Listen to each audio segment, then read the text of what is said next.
Hey everyone, how you doing? Someone wrote me, said, why do you do that? Says that's very weird. And I wrote them back and I said, but excuse me, didn't you as a child always gather when the bell was ringing? You know, the frequency, all through man's history, when there was a meeting called, there was always the frequency. So that's what we do. Gets everyone on the same wavelength, you know. Hello, Van Morrison. Hey, everybody, how y'all doing? Lots of people in here today. Goodness. Hello, Nina the Mystic and Gemma and David Barry. How you doing, my friend? Renee, good to see you. And Tim Barnes, Robin, good to see you. Sherry and Sale Chaos. I like that. That's cool. Robert, good to see you. And Susie Q and Lady Gray Raven, how you doing? Robin, good to see you. Robert, think agape love always. Man, lots of people in here. Hello, Tracy Dyer. How you doing? Material Classified. Oh, good to see you. And T. Witten. Jamma, man, lots of people. Hello, all the moderators. Twisted Isby, hello, how are you doing? Curious Carol, good to see you, my dear. Julie, how do you do one? Emperor Rex, good to see you as well. Amber and Kim and man, Dragon Soul Fox, that's just cool. What's the shirt say?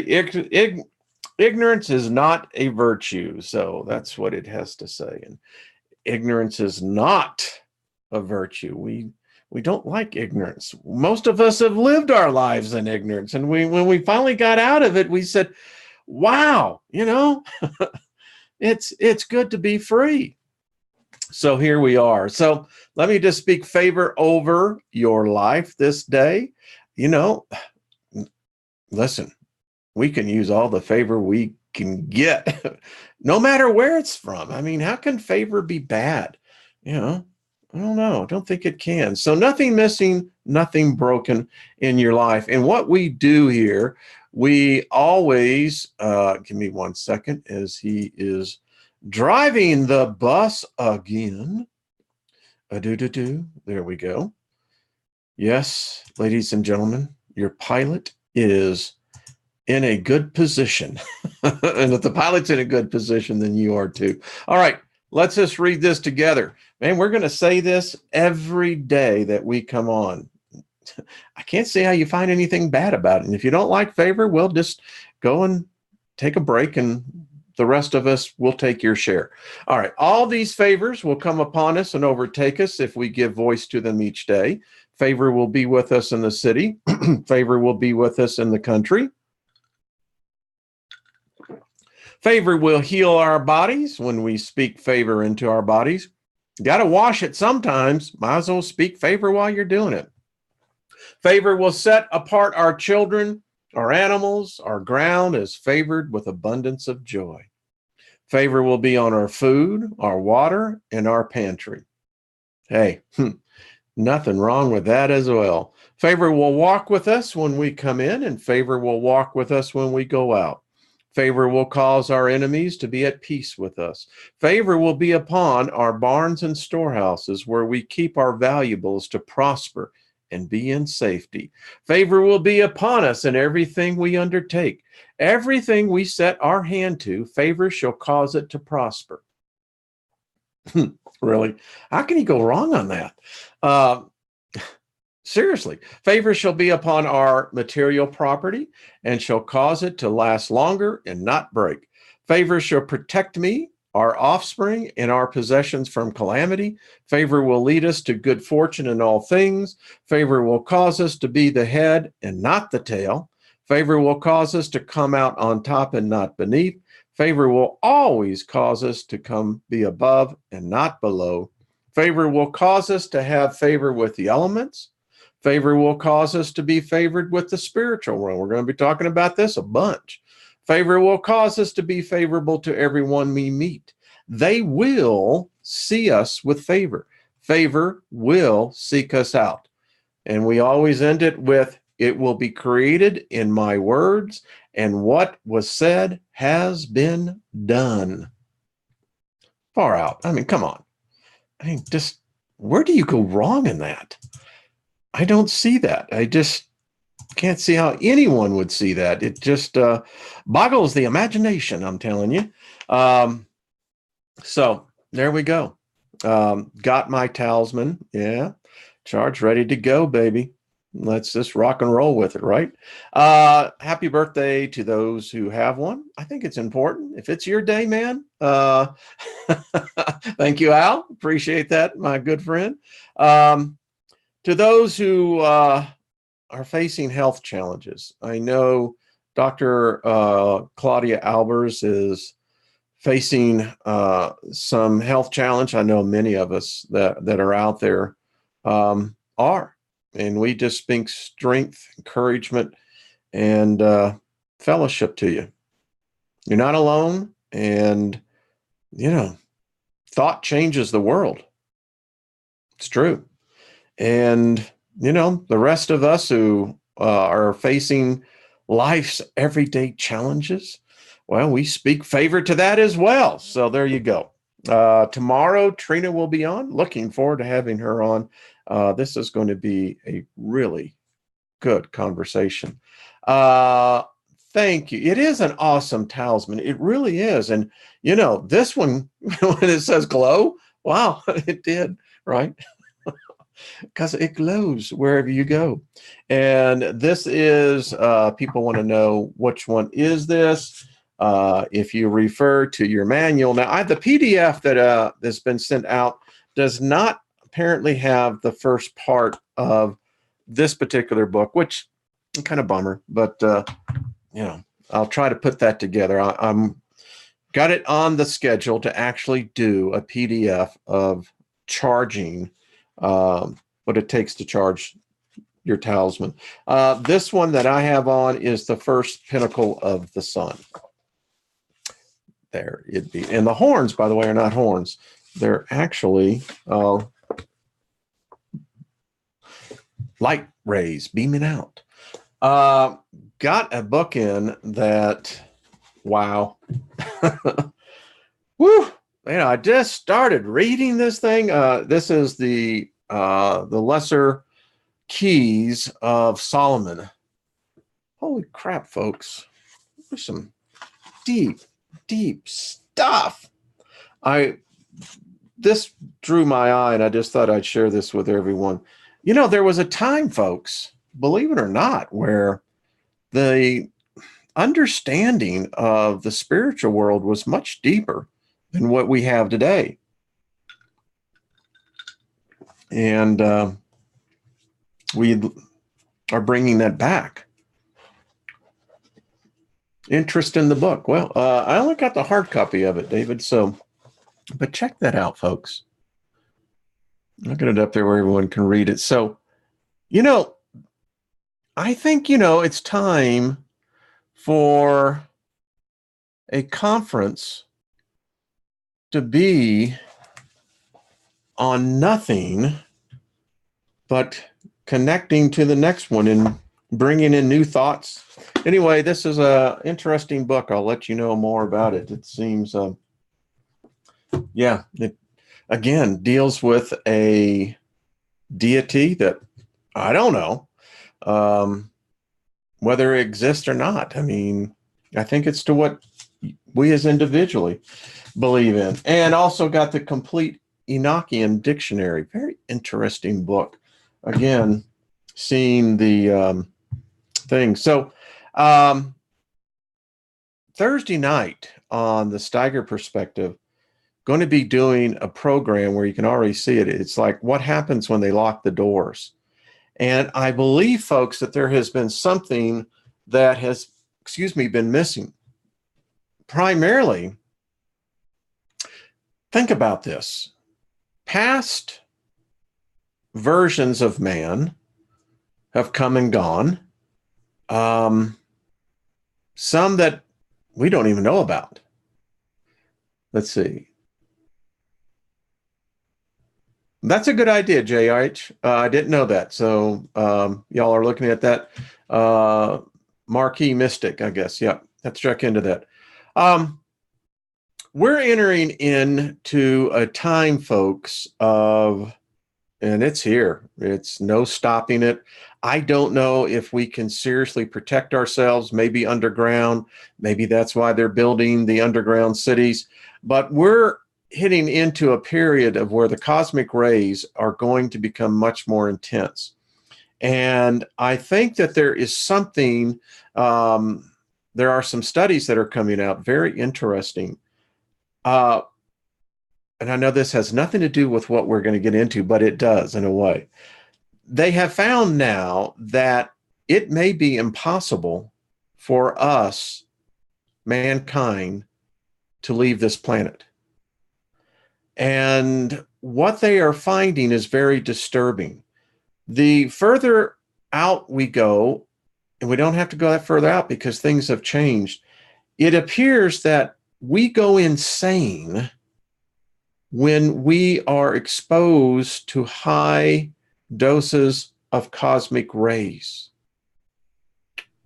Now, our planet is emitting cosmic rays. They're coming in, and we're going to talk more about this on the Steiger Perspective. I think it has substantial potential as to what may be coming. What happens if 7.5 billion people suddenly went insane? I don't think I want to be here. I'm just telling you. All right. So I've been thinking about this in my time of meditation this morning, and I've been doing this practice I started doing by spending about 20 minutes or so just sitting in the sun and just meditating. And we're going to be getting into, I think, one of these things. Are you considered dead on the other side of the living? If the eventuality is that we are going to be entering into what we call the spiritual realm, the ethereal realm, however, whatever realm you want to call it, we're obviously moving into something. And I keep on thinking about this. Why would the next realm have any resemblance to this one? This is called a temporal realm. It's temporary. In its spatial perception, it's temporary. It has boundaries. That's the whole thing about this dimension you and I are living in.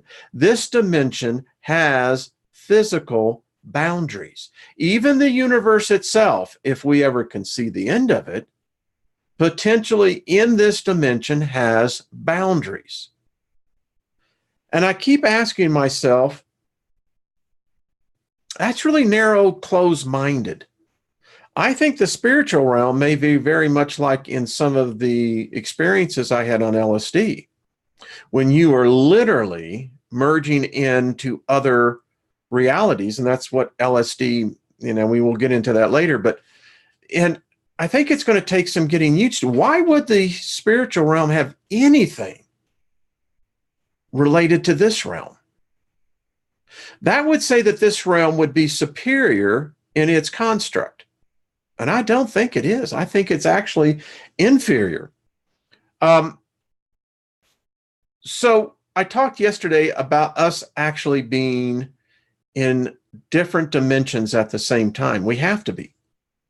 And the reason why we're going to study today about spiritism more is that when you communicate, if you pray, are you saying that you've got something in this dimension that you're praying to? Now, there's nothing wrong with prayers, nothing wrong with meditation, mantras, invocations, evocations. It appears that this is how this works. There's an interacting of dimensions. And that's what I'm trying to get to, is for us to stop being afraid of that which is to come. The more versed that we can become with the subject matter, the better off all of us are going to be. Would you or would you not agree? I can't see how it would be any other way. So let's get right into, I I think you're going to find this extremely interesting. All right, on our book here, this is the Spirits book. This is on PDF if you want it. Let's get into part 6. I think this is really interesting because we're going to be talking about communicating with the other intelligence, the superior intelligences. Pearl. All right, it begins and it says, the beings who thus enter into communication with us designate themselves, as we have said, by the names of spirits or genii, and as having belonged, in many cases at least, to men who lived upon the earth. They say that they constitute the spiritual world, as we, during our earthly life, constitute the corporeal world. We will now briefly sum up the most important points of the doctrine which they have transmitted to us in order to reply more easily to the objections of the incredulous. There are people who don't believe this. They don't think we should attempt communication. Now, why? I lived in that reality for a long time. As I see it now, it doesn't make any sense. That's like buying yourself a house that you're not ever going to open the door to live in. Well, wait a minute. Are you or are you not going to pass through something we call death? All right, here we go. This is what the spirits, superior spirits, as they call themselves. God is eternal, immutable, immaterial, unique, all-powerful, sovereignly just, and good. He has created the universe, which comprehends all beings, animated and inanimated, material and immaterial. The material beings constitute the visible or corporeal world, and the immaterial beings constitute the invisible or spiritual world. That is to say, the spirit world or the world of spirits. Very interesting. World. Let me ask everyone this. Do you think in the spiritual realm that there are planets, that there are suns, stars, galaxies, or is it just here? Okay, apparently, world, I don't know. The spirit world is the normal, primitive, eternal world, pre-existent to and surviving everything else. The corporeal world is only secondary. It might cease to exist or never have existed without changing the essentiality of the spiritual world. Spirits temporarily assume a perishable material envelope, the destruction of which, by death, restores them to liberty. I absolutely believe this. If there is a hell, we're in it. No doubt about it. Some people say, and I'm going to be talking to someone, it's time for us to start reaching out to the other side. We've got a powerful medium here, folks. This community that's being built, this thing that we use the internet for, is a medium. It's time we engage it.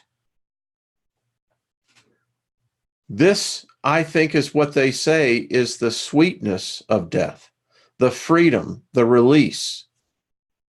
Among the different species of corporeal beings, God has chosen the human species for the incarnation of spirits arrived at a certain degree of development.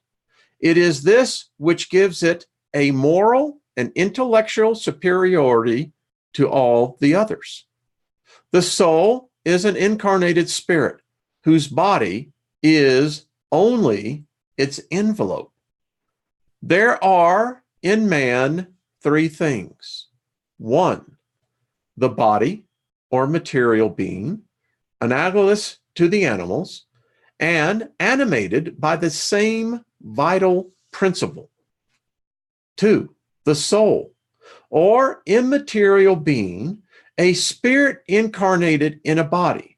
3, the link which unites the soul and the body, a principal intermediary between matter and spirit. Many of us have thought this before, that I have seen it. Many of you have seen it. I've been there. There is literally, they call it a link, but I think another thing would be a veil, a barrier. I think all this would be appropriate. Man has thus 2 natures. His body, he participates in the nature of animals, of which it has the instincts. By his soul, he participates in the nature of spirits. Now, you know, when I was in Christianity, we were into spiritualism. We just didn't call it that. We invoked angels. We commanded blessing, cursing. So if you come from that same background, this should not be that foreign to you. You just have to look at it from a different point of view. The link or perispirit, which unites the body and the spirit, is a sort of semi-material envelope. Death is the destruction of the material body, which is the grossest of man's 2 envelopes. But the spirit preserves his outer envelope. The perispirit, which constitutes for him an ethereal body, invisible to us in its normal state, but which he can render occasionally visible and even tangible, as is the case in apparitions. You know, I don't care how you look at this, it does provide an answer that's, I think, very straightforward. A spirit, therefore, is not an abstract, undefined being, only to be conceived by our thought. It is a real, circumscribed being, which, in certain cases, is appreciable by the senses of sight, hearing, and touch.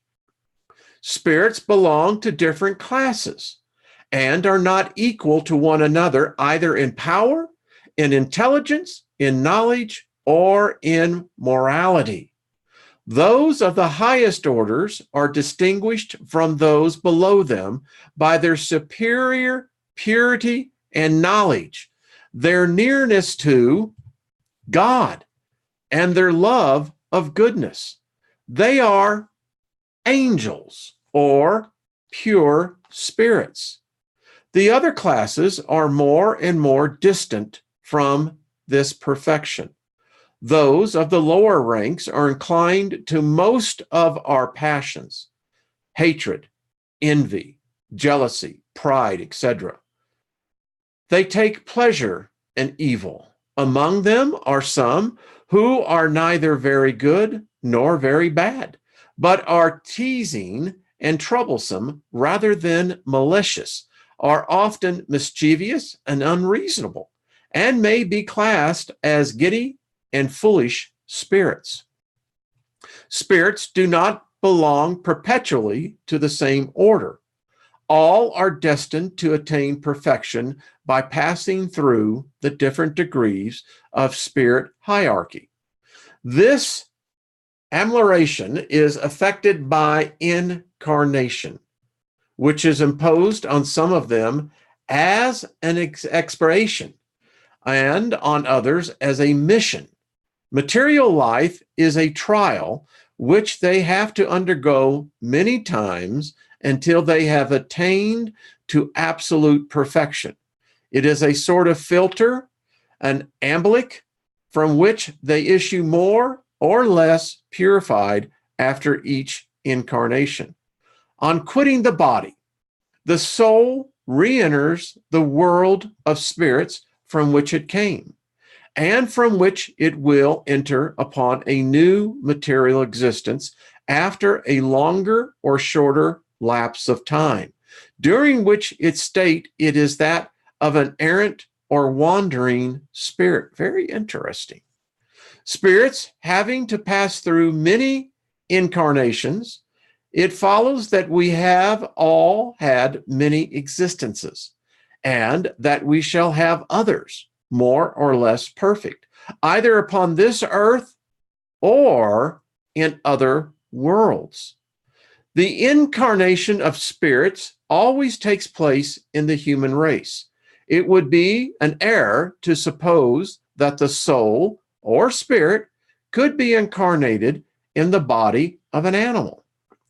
A spirit's successive corporeal existence are always progressive and never retrograde. But the rapidity of our progress depends on the efforts we make to arrive at perfection. The qualities of the soul are those of the spirit incarnated in us. Thus, a good man is the incarnation of a good spirit. A bad man is that of an unpurified spirit. The soul possesses its own individuality before its incarnation.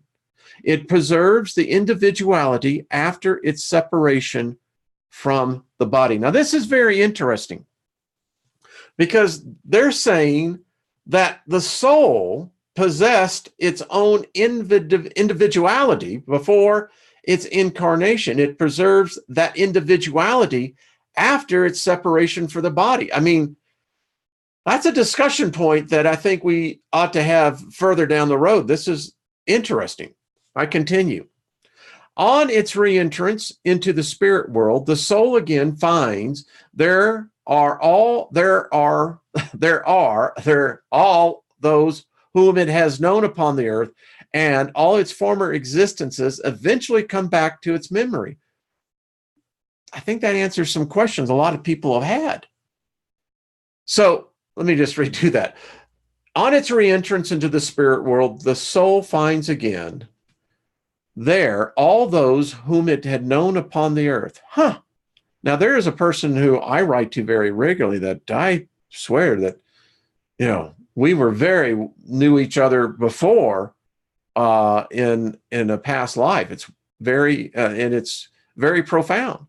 And all its former existences eventually come back to its memory with the remembrance of all the good and all the evil which it has done in them. Interesting. The incarnated spirit is under the influence of matter. The man who surmounts this influence through the elevation and purification of his soul rises himself near to the superior spirits, among whom he will one day be classed. He who allows himself to be ruled by bad passions and places all his delight in the satisfaction of his gross animal appetites brings himself near to the impure spirits by giving preponderance to his animal nature. Incarnated spirits inhabit the different globes of the universe. Wow. Spirits who are not incarnated, who are errant, do not occupy any fixed or circumscribed region. They are everywhere in space and around us, seeing us and mixing with us incessantly. They constitute the invisible population, constantly moving and busy about us on every side. That's what Philo said as well over 2,000 years ago. Spirits exert an incessant action upon the moral world and even upon the physical world. They act both upon matter and upon thought, and constitute one of the powers of nature, the efficient cause of many classes of phenomena hitherto unexplained or misinterpreted, and of which only the spiritist theory can give a rational explanation. Spirits are incessantly in relation with men. Good spirits try to lead us into the right road, sustain us under the trials of life, and aid us to bear them with courage and resignation. The bad ones tempt us to evil. It is a pleasure for them to see us fall and to make us like themselves. The communication of spirits with men are either occult or ostentatible. Their occult communications are made through the good or bad influences they exert on us without our being aware of it. And you see, that's the one thing that we're going to get more into, and how they're exerting this upon us. And I do believe we're all subject to this. It is our duty to distinguish by the exercise of our judgment between the good and the bad inspirations that are thus brought to bear upon us. Their ostensible communications take place by means of writing, of speech, or of other physical manifestations, and usually through the intermediary of the mediums who serve as their instruments. Spirits manifest themselves spontaneously or in response to evocation. All spirits may be evoked. Those who have animated the most obscure of mortals, as well as those of the most illustrious personages, and whatever the epoch at which they lived, those of our relatives, our friends, or our enemies, and we may obtain from them by written or by verbal communication, counsels. Are you getting this? Information in regard to their situation beyond the grave, their thoughts in regard to us, and whatever revelations they are permitted to make to us. Wow, folks, you look at this. So this is helping, I think, as we continue to go down this development of understanding, we are going to be there eventually ourselves. What role are you going to play? So we can manifest ourselves spontaneously or in response to evocation. You can invoke your relatives. All spirits may be evoked. Those who have animated the most obscure of mortals, as well as those in the most illustrious personages. So take someone in history. I guess the question is, have they incarnated again, or are they still available? I don't know. Spirits are attracted by their sympathy with the moral quality of the parties by whom they are evoked. Wow.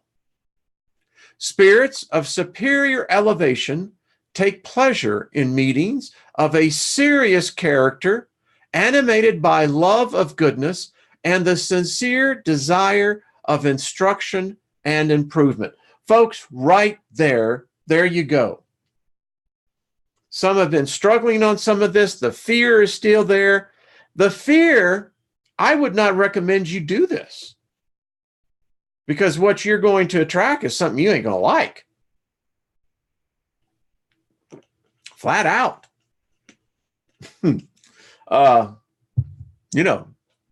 Pick and choose your own, but all right.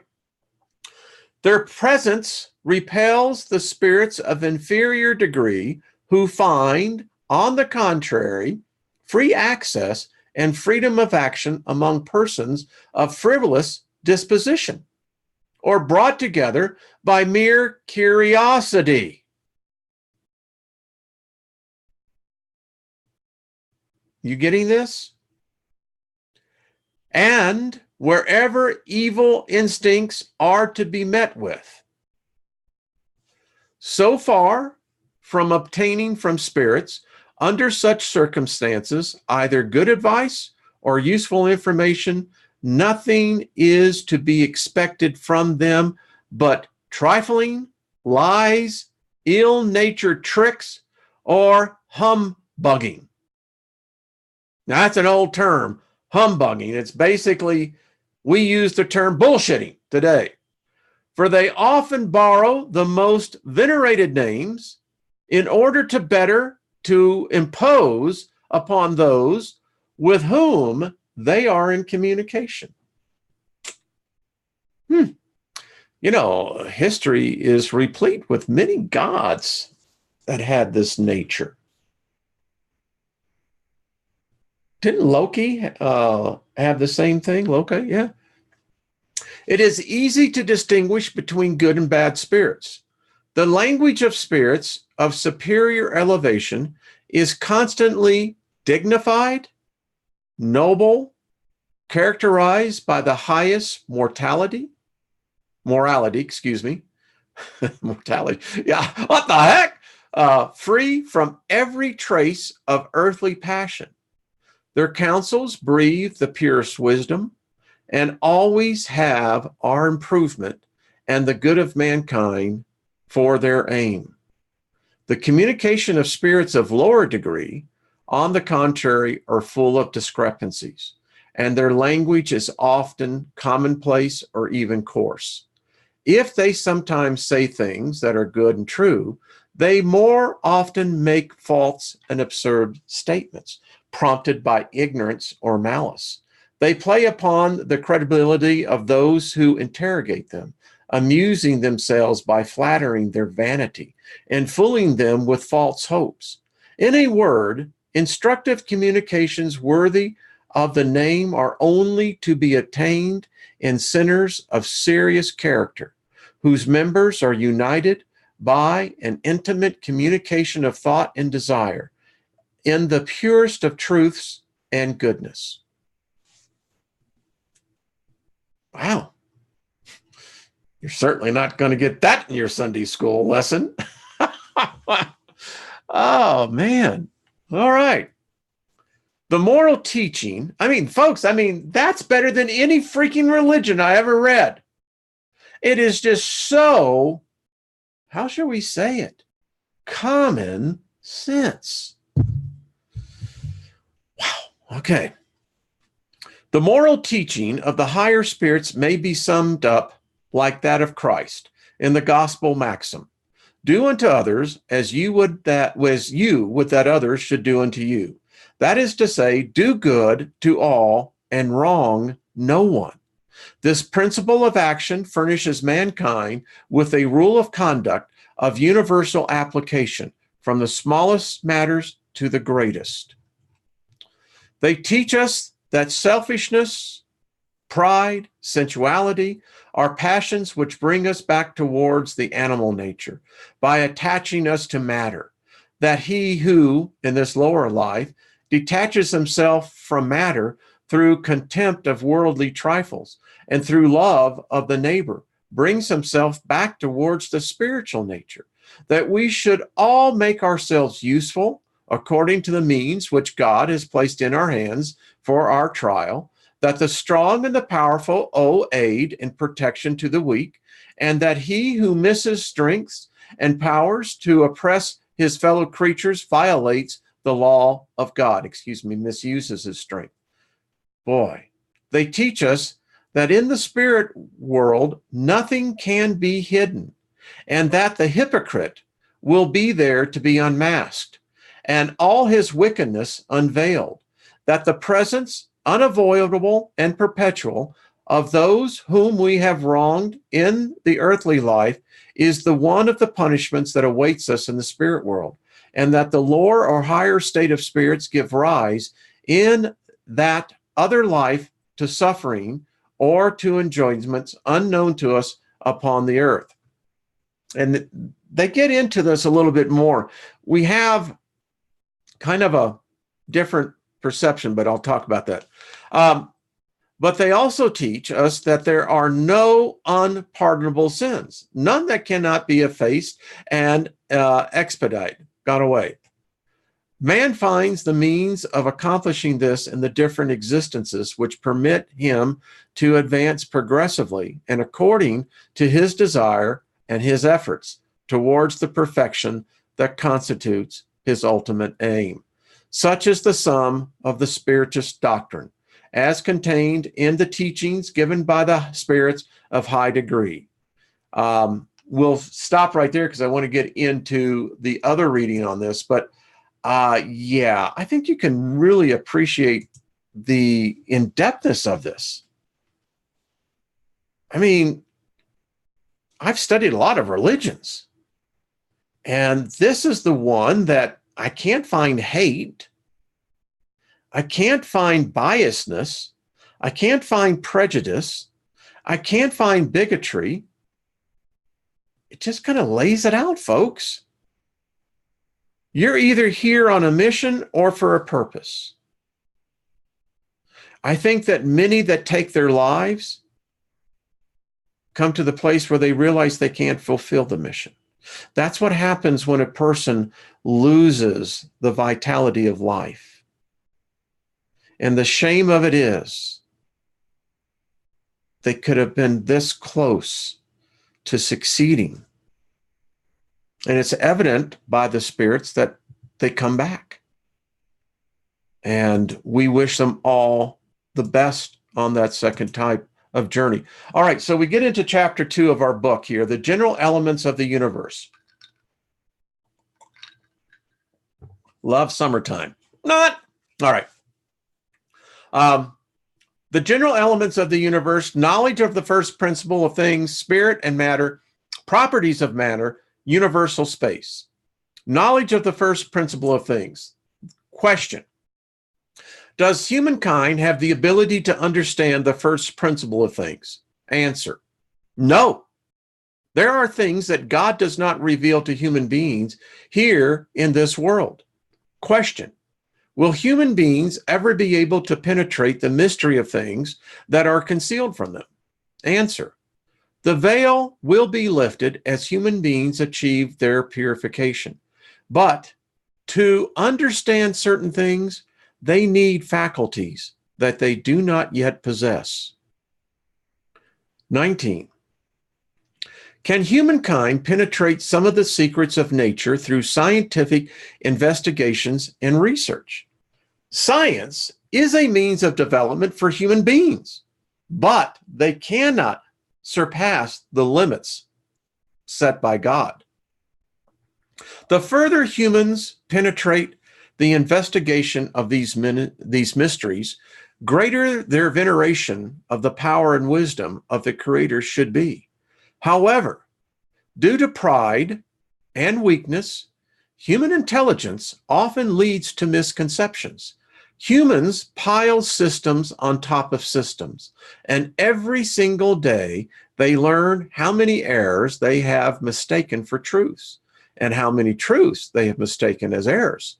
This amounts to more disappointment than human pride can bear.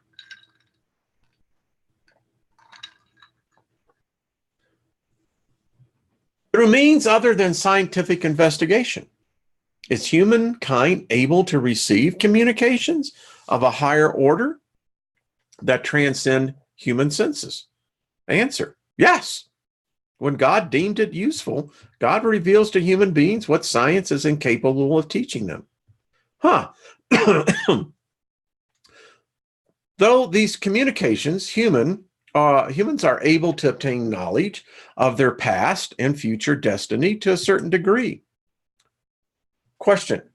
Like God, has matter existed for all eternity, or was it created at some fixed point in time? Answer. Only God knows. However, one fact that reason should point out is that God, the ultimate paradigm of love and charity, is never inactive. No matter how far back in time you might imagine the beginning of God's action started. Can you deduce that God is ever idle, even for a single moment? Question. Matter is generally defined as being that which makes an impression on our senses, or that which is impenetrable. Are these definitions accurate? Answer. From your point of view, they are accurate because you can only provide a definition according to what you know. Matter exists in states that are unfamiliar to you. It may be, for instance, so ethereal and subtle that it makes no impression on your senses. It is still matter, even though it would not be such for you. Question. What definition can you give of matter? Answer. Matter is the link that bonds the spirit. It is the instrument that serves it, and at the same time, it carries out its action. From this point of view, one could say that matter is the agent or intermediary through and upon which the spirit acts. Question. What is spirit? Answer. The intelligent principle of the universe. Wow. The intelligent principle of the universe. Question: what is the essential nature of spirit?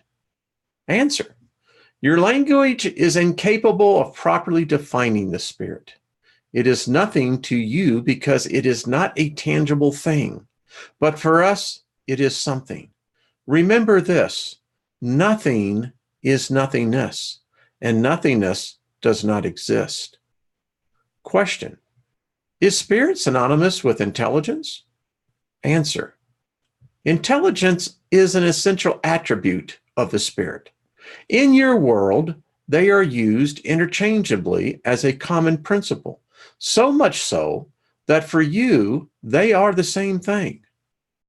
Question: is the spirit independent of matter, or is it only a property, as colors are a property of light and sound is a property of air?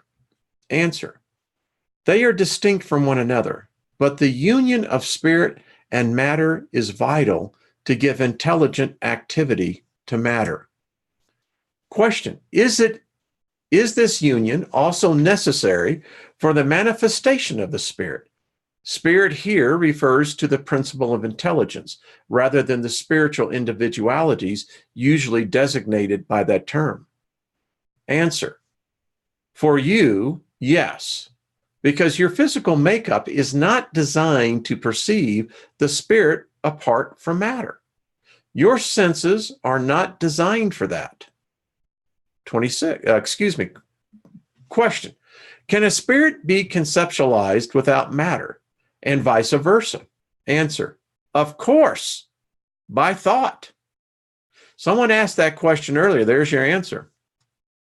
Question: therefore, are there two general elements of the universe, matter and the spirit? Answer: yes, and God, the creator of all things, is above them. These three elements are the principles of all that exist, the universal trinity. However, the universal fluid must be added to the material elements. It acts as an intermediary between spirit and matter, as the body is too crude for the spirit to be able to act directly on it. Wow. Although this fluid may be classified as part of the material element from another perspective, it is distinguished by certain special properties. If it were simply classified as matter, there would be no reason why the spirit could not also be classified as matter. It is something placed between the spirit and matter. It is fluid, just as matter is material, and through countless combinations under the actions of the spirit, it can produce an infinite variety of things of which you only know a very small portion. Without this universal, primitive, or elemental fluid, the agent employed by the spirit, matter, would permanently remain divided and would never acquire the properties given to it by gravity. This is deep stuff. I mean, whoever he's talking to that is profound. And we got a lot more to cover, but I mean, folks, go back and replay that. That one is so profound in its simplicity, but its completeness. No one should be walking away from this lesson today ever wondering about your spirit and what's going to happen to you. Now it's time to get busy, baby. You got time. You got time, no matter how you may think that time is, short or long. This is the time to start getting it right. Question: is this fluid what we call electricity? Answer: we have said that it is open to countless blends or arrangements. What you call electric fluid, magnetic fluid, and so on are modifications of the universal fluid, which is only matter of a more perfect and subtle nature. It may be regarded as being independent. Question: since the spirit itself is something, would it be more accurate and less confusing to call these two general elements inert matter and intelligent matter? Answer: words are of little importance to us. You must formulate your expressions so that you may understand one another. Your disputes almost always arise from the lack of a common agreement over the use of words. Huh, ain't that the fact? Because your language is incapable of describing that which transcends your senses. Wow. One obvious fact governs all our hypotheses. Matter in and of itself is not intelligent. Therefore, we see an intelligent principle independent of matter. The origin and connection of these two elements are unknown to us humans. As to whether they have a common source or the necessary points of contact, whether intelligence has an independent existence or is only a property or an effect, or even whether it is an emanation of divinity, we have no answers for these questions. They appear to be distinct to us, and we therefore consider them to be crucial elements of the universe. We see a supreme intelligence above all this that governs all things and is distinguished from them by essential attributes. This supreme intelligence is what we call God. Properties of matter. Question: is ponderability an essential attribute of matter? Yes, for matter as you understand it, but not matter that is considered the universal fluid. The ethereal and subtle matter forming this fluid cannot be measured by you, and yet it is the source of your matter that can be weighed. Gravity is a relative property. Beyond the realm of gravitational pull between planets and stars, there is no such thing as weight, just as there is neither up nor down. You see, that's the subtleness of this. We know these principles, but yet we fail to apply them to our everyday cognitive reasoning. And that's why when we get into subjects like this, it can be somewhat disorientated for the novice. We're all novices. It's just some of us are a little more ahead in the classroom. Question: is matter composed of one or several elements? Answer: one single primordial element. The bodies that you see as simple are not truly elements, but transformations of the primordial matter. Question: from where do the different properties of matter originate? Answer: they originate from changes undergone by elemental molecules as a result of their union and under certain conditions. Question: according to this interpretation, are flavors, odors, colors, sound, and the toxic or beneficial qualities of bodies solely the result of modifications of the same basic substance? Answer: precisely. These senses only exist according to the design of the organs intended to perceive them. Mind blown. That's probably why most humans struggle with truly comprehending what this other side is about. Our senses were never designed to interact. Thus, we're left with ambiguity. But I happen to think that we all know that there are other senses that lay dormant within us. We'll get into that later. All right, question, the commentary on this. And this principle is demonstrated by the fact that everyone does not perceive the qualities of material items in the same manner. While something may appear to taste good to one person, it may be horrible to another. What appears blue to one person appears red to another. That which is poisonous for some is harmless or even healthy for others. Please remember this, folks, when,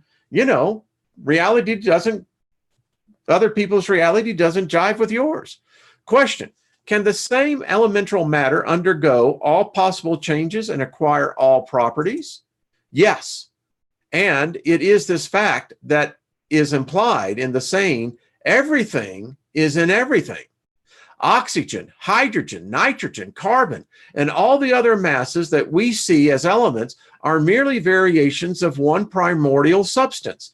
As we have found it impossible to arrive at this elemental matter other than as an intellectual deduction. They appear to be elementary. We may therefore continue to regard them as such for now. Question. This theory appears to support the opinion of those who acknowledge only two essential properties in matter, force and movement, and who regard all other properties of matter as purely secondary effects, varying according to the intensity of the force and direction of movement. Serious physics here, folks. Answer. This opinion is exact.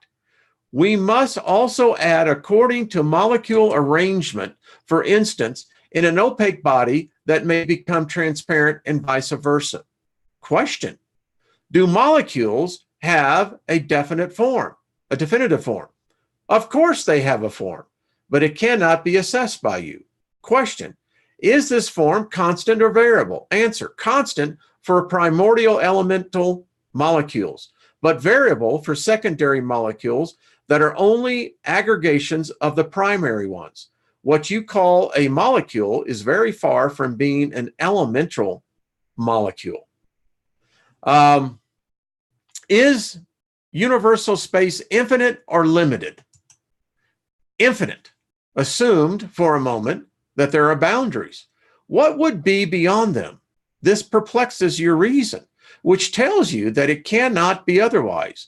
The same is true with regard to infinity in all things. The idea of infinity cannot be grasped in your narrow world. If we imagine a limit to space, no matter how far away this limit may be, reason dictates that there must always be something beyond it until we arrive at the idea of infinity, because this something, even if only an absolute void, would still be space. Question. Does an absolute void exist anywhere in the universe? Answer. No. What appears to be a void to you is occupied by matter that your senses and instruments are incapable of detecting. All right, so we get into the next day. Actually, when we get back, we'll be with Trina, probably Thursday now. We'll get into the next part. But folks, this is fascinating. I mean, whoever is giving these answers is definitely, I don't know, you get this almost instinctive sense that it's something beyond. And some of the answers are just so much common sense. Let me know what you think. It's an amazing read. Just an amazing, and the next chapters get into a lot of these questions. Many of us have questions about that moment, that exact moment of death. How are you going to take it? What is it going to be like? Is it to be feared? They explain it. All I can tell you that there are different ways all of us die. Some die with no pain. Some die with a lot of pain. Some die aware. Some die unaware. Thank you, David.